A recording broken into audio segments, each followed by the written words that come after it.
adalah seorang tunawisma, Sugeng Santoso namanya, alias Sugeng Rombeng nama panggilannya. Inilah lapak tidur warga asal Jodipan Wetan Gang 3, yakni berada di lantai 2, bekas toko serba ada di bangunan Pasar Besar Malang Kota.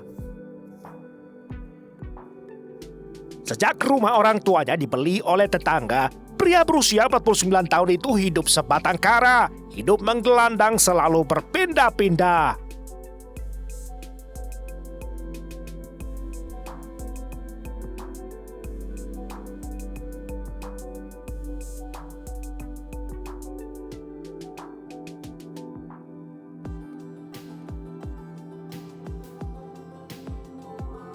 Di sekitar Jalan R.E. Marta Dinata, ia mencari nafkah, dari memulung juga hasil sedekah.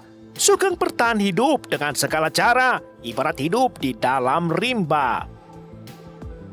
Terlebih Sugeng memiliki riwayat kelam juga. Dahulu ia pernah memotong lidah pacarnya, melempar bom molotov di rumah tetangga, bahkan pernah memukul kepala ayah kandungnya dengan palu pula.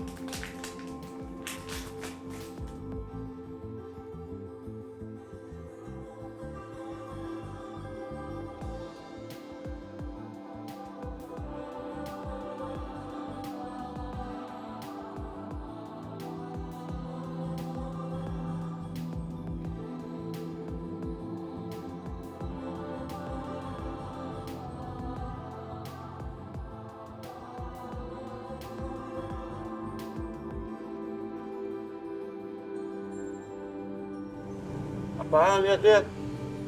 Kenapa? Kabar?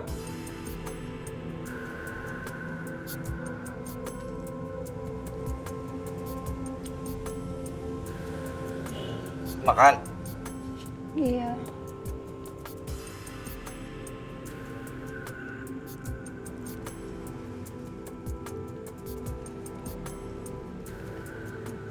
Saya kasih. Tapi ada syaratnya. Mau? Enggak. Mau. Oke.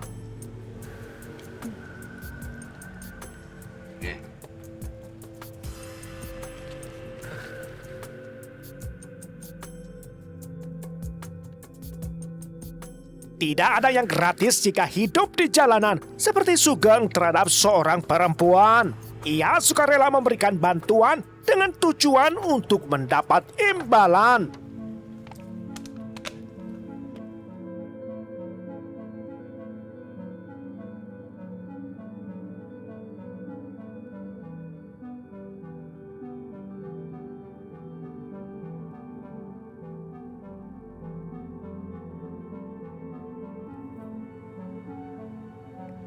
Namamu siapa?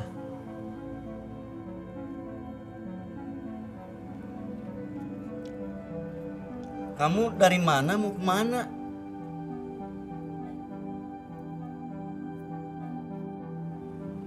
Kamu tidur di mana malam ini? Sudah punya tempat? Ya sudah, kalau begitu kamu ikut saya aja. Saya sediakan tempat buat kamu tidur. Ya, ayo. Ayo minum. Ya. Ayo.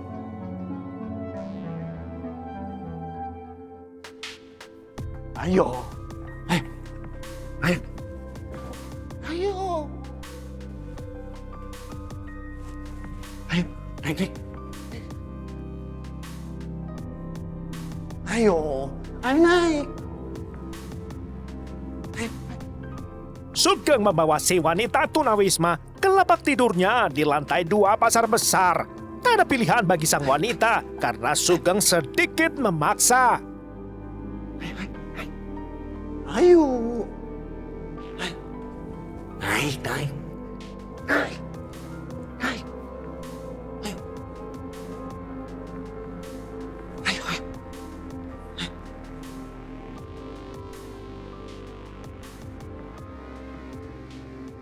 Udah, ayo tidur ayo. Nih, bentar. Ayo tidur.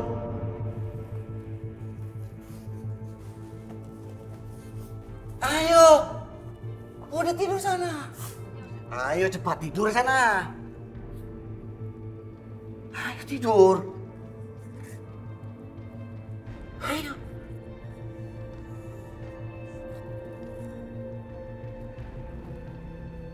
Aku kan sudah kasih kamu makan. Nah sekarang giliran aku. Aku mau tidur sama kamu. Ayo. Pak, jangan Pak. Saya lagi sakit Pak. Masa bodoh? Aku sudah kasih kamu makan. Birahi Sugeng tak terkendali, didorong hawa nafsu untuk menggagahi. Pak, ampun Pak. Ampun Pak. Ketika bergumul, tiba-tiba Sugeng berhenti bertindak cabul. Apa ini?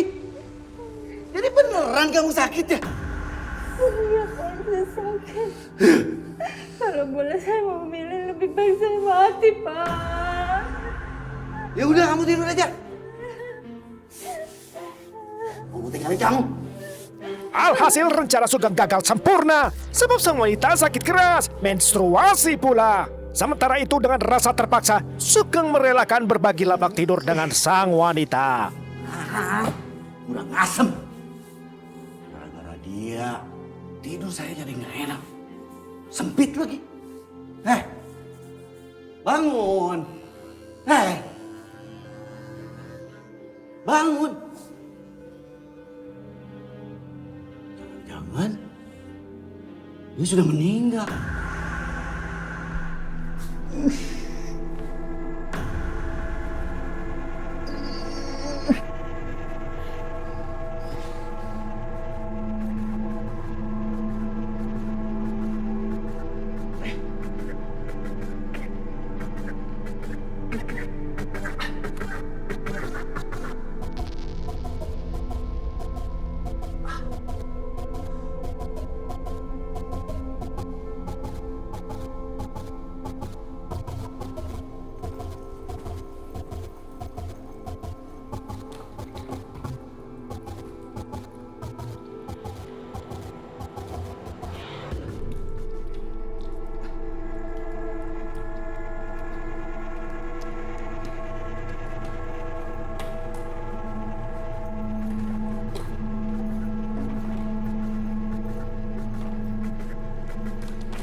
Habisi dia. Ayo. Jangan diam saja. Cepat habisi dia. Sudah dikasih makan. Sekarang enak-enak tidurnya. Kasih dia pelajaran. Cepat. Habisi dia. Masa bodoh. Aku mau dikerjain sama dia. Dikasih hati, malah minta jantung. Habisi dia. Cepat. Cepat. Maka sempurnalah Rajapati, sungguh tidak manusiawi. Apakah itu selesai? Atau sebaliknya baru memulai?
Malam belumlah berakhir, Sugeng lanjut mengeksekusi langkah terakhir. Ia lanjut menurunkan jenazah sang wanita menuju kamar mandi di lantai bawah.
Biadabnya, Sugeng kembali memutilasi jenazah sehingga total mutilasinya menjadi 6 bagian jenazah.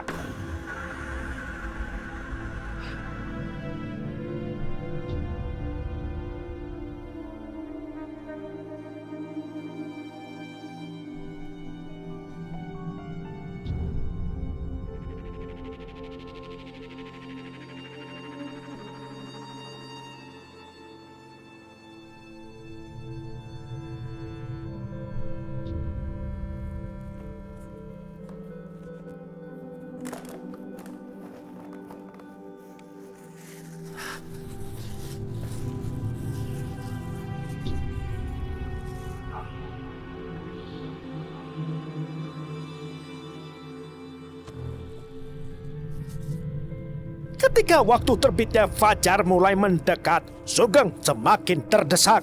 Ia pun bergegas mencari-cari lokasi untuk membuang 4 bagian tubuh mutilasi yang terdiri dari sepasang tangan dan sepasang kaki.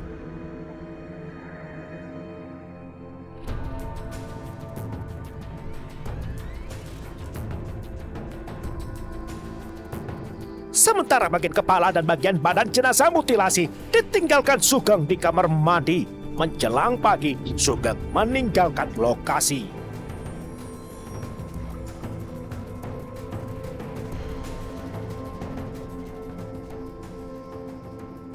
Sementara aktivitas jual beli di pasar besar ramai pembeli, peristiwa Rajapati masih misteri selama 7 hari. Ayo Pak, cepet Pak. Sabar toh. Ayo Pak. Sabar. Menebu banget lagi. Mas. Jelasin apa? Kayaknya ada bangkit tikus Pak di bawah tangga itu. Mana kios saya paling di atas lagi. Bisa-bisa pelanggan saya pada kabur ini. Saya udah komplain sama pengelola, tapi nggak diurus. Sampai ketika jenazah mulai membusuk sehingga bau tak sedap merebak kemana-mana. Seorang pemilik kios tepat berada di atas lokasi pembuangan jenazah menduga sumber bau ialah bangkai tikus di bawah tangga. Astagfirullahaladzim. Itu Pak, lihat Pak itu. Ada mayat. Mayat mutilasi. Mas, apa iku boneka? Boneka manakin. Tuh.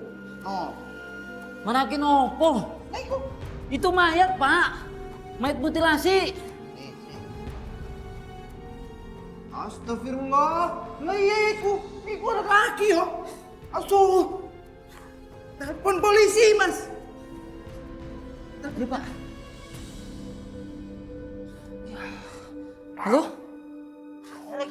Pak. Iya Pak. Ini ada mayat Pak. Iya Pak. Segera ke sini ya Pak. Kemana ini Pak? Duh. Celaka ini.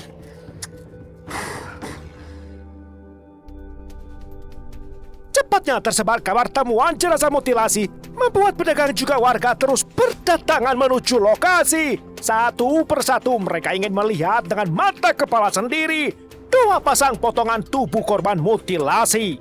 Lalu ditemukan 2 bagian lagi di dalam kamar mandi.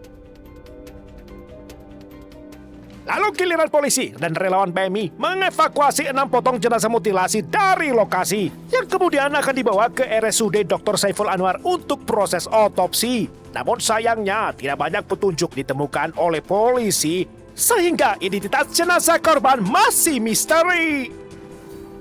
Jadi selain jejak-jejak pelaku, tentunya kita mencari barang bukti, ya terutama alat yang digunakan oleh pelaku untuk melakukan tindak kejahatannya tersebut. Pertama, kondisi korban. Ya, kondisi korban memang untuk muka itu sudah tidak bisa dikenali dengan jelas. Ya, kemudian juga badannya sudah membengkak, ya, menghitam. Kemudian di TKP juga tidak ditemukan identitas dari korban tersebut. Jadi kita masih mengalami kendala, termasuk juga saksi-saksi yang kami lakukan pemeriksaan ini masih belum mengetahui siapa korbannya. Setelah berulang kali memeriksa tempat kejadian perkara, polisi hanya menemukan beberapa petunjuk tambahan saja. Di antaranya, selembar surat bertuliskan pesan dengan tinta warna merah. Kedua, temuan beberapa lembar pakaian wanita. Lalu petunjuk ketiga, yakni tato di telapak kaki jenazah yang diduga kuat dibuat oleh pelaku pada malam peristiwa. 1 dari 2 tato yang ditemukan persisnya di telapak kaki sebelah kanan. Terdapat tato bertuliskan nama Sugeng menjadi petunjuk awal penyelidikan karena diduga kuat nama pelaku pembunuhan. Polres Malakota mengerahkan bantuan polisi satwa. Anjing pelacak yang terlatih itu mengendosa Roma melacak hingga berakhir buntu. Proses pelacakan pun dilakukan berulang kali sampai 2 hari lebih. Alhasil segala upaya polisi ibarat mencari jarum di tumpukan jerami. Walau terdengar mustahil, polisi bertekad menyibak tabir misteri. Jerih payah polisi tidaklah sia-sia. Sugeng si terduga pelaku tertangkap juga akhirnya. Sampean pateni ambek apa iku? Masih sampean batu geli ambek apa? Ambil lating ta ambek apa iku? Kok mboten ada lating sak wontene. Polisi mengalami kendala dalam proses identifikasi korban mutilasi. Ditambah lagi, terduga pelaku pun masih misteri. Polisi miskin petunjuk serta alat bukti, seperti mencari jarum dalam tumpukan jerami. Satu-satunya petunjuk berharga di tangan polisi ialah tato nama Sugeng di telapak kanan korban mutilasi.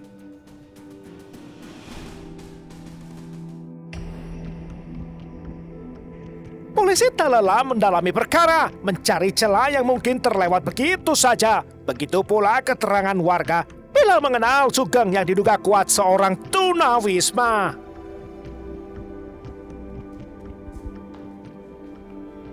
Baik, terima kasih atas waktunya, Pak. Jika Bapak mengingat sesuatu yang belum disampaikan, tolong segera hubungi kami. Siapa? Mohon izin, Dan. Ya, Ini hasil kopi forensik yang Komandan minta. terima kasih.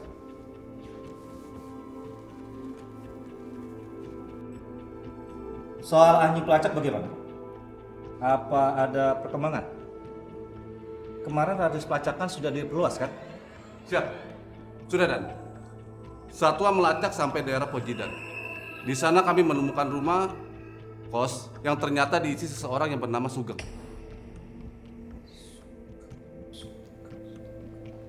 Lalu bagaimana? Apa ada sudah anggota yang mengamati rumah itu? Ciri-cirinya sudah diketahui belum? Siap. Sudah, Dan.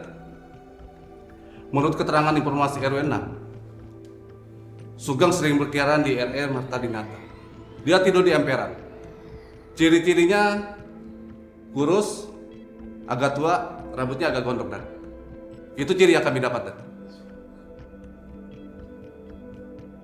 Izin, Dan, menyala pembicaraan. Ada seorang tunawisma yang dulunya tidur di sini. Tapi ciri-cirinya sama seperti yang Bapak maksud. Untuk saat ini dia nggak berada di sini lagi. Namanya itu kalau nggak salah Rombeng. Apa Anda tahu percis soal dia? Asal-usulnya biasa dia tidur dan beredar ya? Kalau masalah itu Dan, saya kurang tahu Dan. Baiklah kalau begitu. Terima kasih informasi Pak. Tolong siapkan anggota. Siap. Kita susuri lagi jalan RE Mata Dinata. Kita harus bergerak cepat. Siap, Dan. Ayo berangkat sekarang. Siap. Terima kasih Pak. Terima kasih. Ayo. Siap.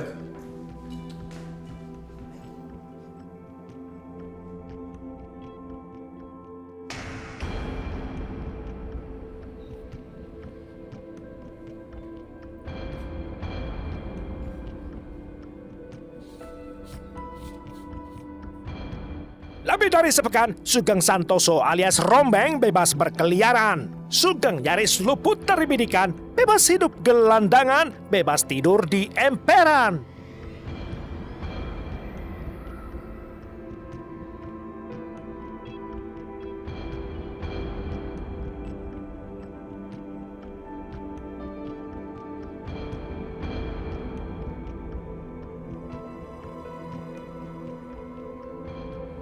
Dan. Lihat, orang yang lagi tidur itu. Jangan-jangan dia bernama Sugeng. Ayo kita hampiri, supaya tidak salah. Kita panggil saja namanya. Kalau dia tidak menjawab, berarti dia bukan Sugeng. Siap, Dan. Ayo.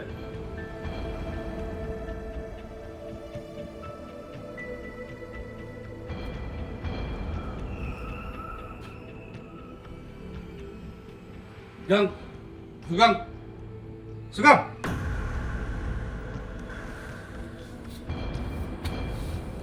Benar? Ya Pak. Asap dulu. Kamu yang bernama Sugeng? Ada apa ya Pak? Iya Pak. Ikut kamu, Polres. Ayo jalan. Ayo ikut. Ayo. Kami cuma meminta keterangan dari Anda. Ayo ikut.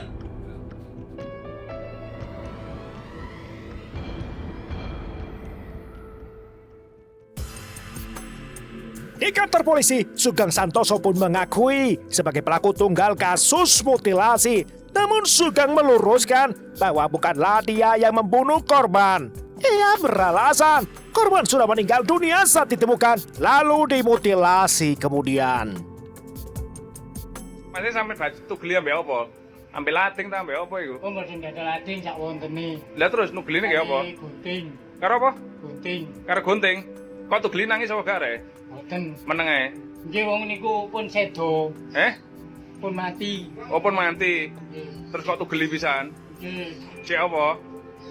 Nggih, tedayane larine.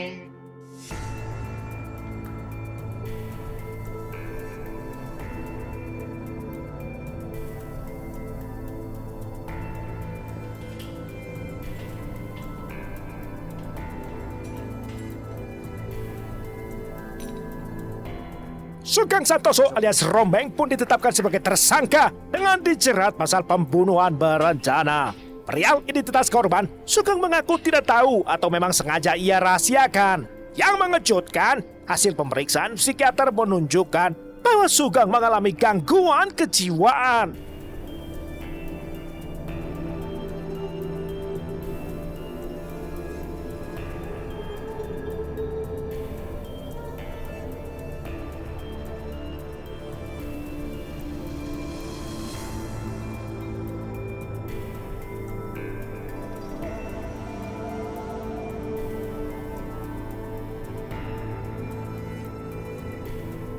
Ia dinyatakan memiliki kepribadian yang agresif, emosional, tidak stabil, perasaan tidak cocok, terisolir, serta obsesif. Sehingga tim psikiater memberi rujukan agar Sugeng Santoso menjalani pemeriksaan lanjutan.